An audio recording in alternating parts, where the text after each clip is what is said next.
Buddy, I'm going to show you how to make your viewport look fancy in Maya 2019. So I have a pet rock here. His name is Rocky, and he is very happy. We're going to go up to the viewport here on these options, these little buttons, and click the checker pattern that is the textures, turning it on, and you see we have it textured already. Thankfully from textures.com. Next we'll add a floor so you can see some shadowing later on. And next we will add lights. Now point lights, directional lights, spotlight, most of it works except for volume light in the viewport. We're going to add an area light and scale it up, put it to the left of him. And this will be part of our 3-point light setup, which makes things pretty. Now in the attributes, well, we can ignore them for now because it's not affecting the rock right now. We need to turn that option on as well. And that option is right next to the textures icon. We'll turn that on and you see we have some lights. Now in the attributes editor, we can control the intensity, and more importantly, we control shadows. By default, Maya uses ray trace shadows for lights. Turn that off. We don't want those. We want depth map. The reason for that is because, well, you'll see once we turn on shadows. So let's go to the viewport right next to the light icon, and we'll turn on shadows. Oh, that's freaky. If we turn up the resolution, we have basically what the ray trace shadows do. But turning down this resolution is key to controlling these lights.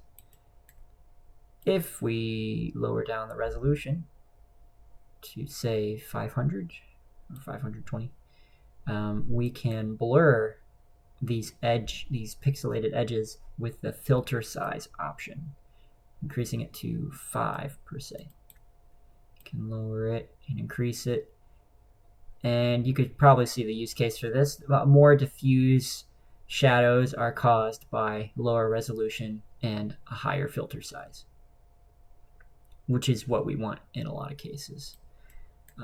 Another way to control shadows is to raise the shadow color to a white or near white. That'll kind of simulate global illumination, which is like lights bouncing into the shadows, because shadows usually aren't all black. So that's one light. What about a rim light?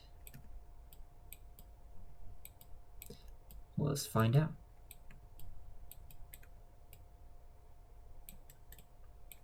Let's increase the intensity of this quite a bit. And you'll see we get a pretty harsh shadow here. Let's see if we can get this light bent in such a way that it only hits the object.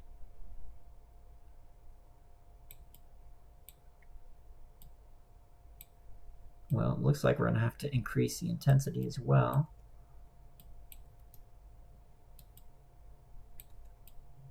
It's really just a balancing act, trying to get what you want in a sort of hacky way. This isn't accurate to real life or anything. It's just trying to get the best result.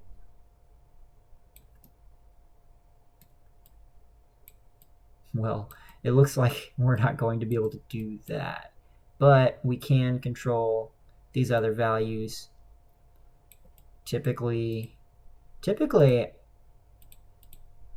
either leave it off, leave the shadows off, or lower the resolution quite a bit. Lowering it all the way, make it so that we lose this other shadow. So I'm going to try to find a way of getting that rim light in here. And this may be a case where a spotlight would be much better to use.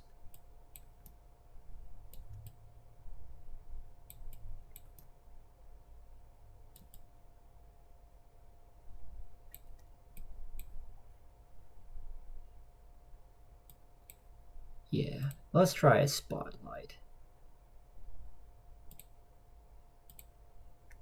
Here we are. Scale it up, delete the old one, and we have our spotlight. Intensity up all the way. And make a note, you can actually increase the intensity beyond the slider. And that's most sliders. You can increase. So we have the rim light. We're getting some stuff over here, but we can cheat that if we drag these faces lower. That kind of hacking is what you'll have to do to get this looking right. You'll see we don't have any shadow there or harsh shadow there, so there we go. We have that nice shadow. Now lastly, we're going to add a fill light. This will be taking off the harsh shadow of the other side. We're going to 0 intensity, and then we're going to increase it by a little bit. Maybe like 0.2. Yeah. Still a bit much. Just a moment.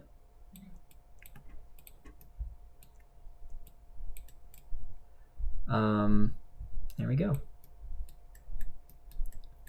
There is, to get that shadow on the ground, because he still kind of looks like he's floating, you go to the viewport menu again. Right next to the shadow option is a ambient occlusion option. That will add even more shadow where he's hitting. You can see, you can kind of see the effect here. Maybe not, but it works. It gets in the crevices. And lastly, there's 2 more things. I'll go and skip this option here, and you'll know what that is later. This option is just a one-click awesome fix. You may not see it in my video, but every pixelated edge is anti-aliased. That is anti-aliasing option. Very pretty. Prepare for a little bit of a performance hit, but if you're just doing it for Playblast, then it should work fine. And now I think most interesting option, the motion blur option. So before we click that, I'm going to key the first position here and the second position here. Just give it that. I'm going to change those tangents in the animation editor here to spline, because I have them on stepped automatically right now. Now when we move it, here he goes. But wait, I haven't turned on motion blur yet. Let's turn it on, see what happens. Check that out. It's blurring. Right now it's actually blurring to the camera when I move the camera. But here it actually blurs, and I may be able to magnify this effect for you with a bigger motion. You see? So yeah, you can get anti-aliasing, motion blur, ambient occlusion, real-time shadow, lights, and of course textures in the viewport. And like I said, you still probably have to hack it a bit to get where you want it to be. But with, just get a 3-point light setup, and typically the renders turn out pretty good. That is to say, the Playblasts. We could do that real quick. Get a little Playblast going. Before I do that, let's change the end frame to 20. Here he goes. Whoa. I've got automatic keying on right now. So take that. Whoa. He's spazzing out. Whoa. But even in the viewport, it still looks good. You can hide the everything and then just show polygons. Go into this bottom part of the show menu and hide the grid. You can even hide this little perspective thing by clicking HUD. That should clear out most of the things, and then you can just play it, and there you go. You have you have motion blur and it looks pretty good actually.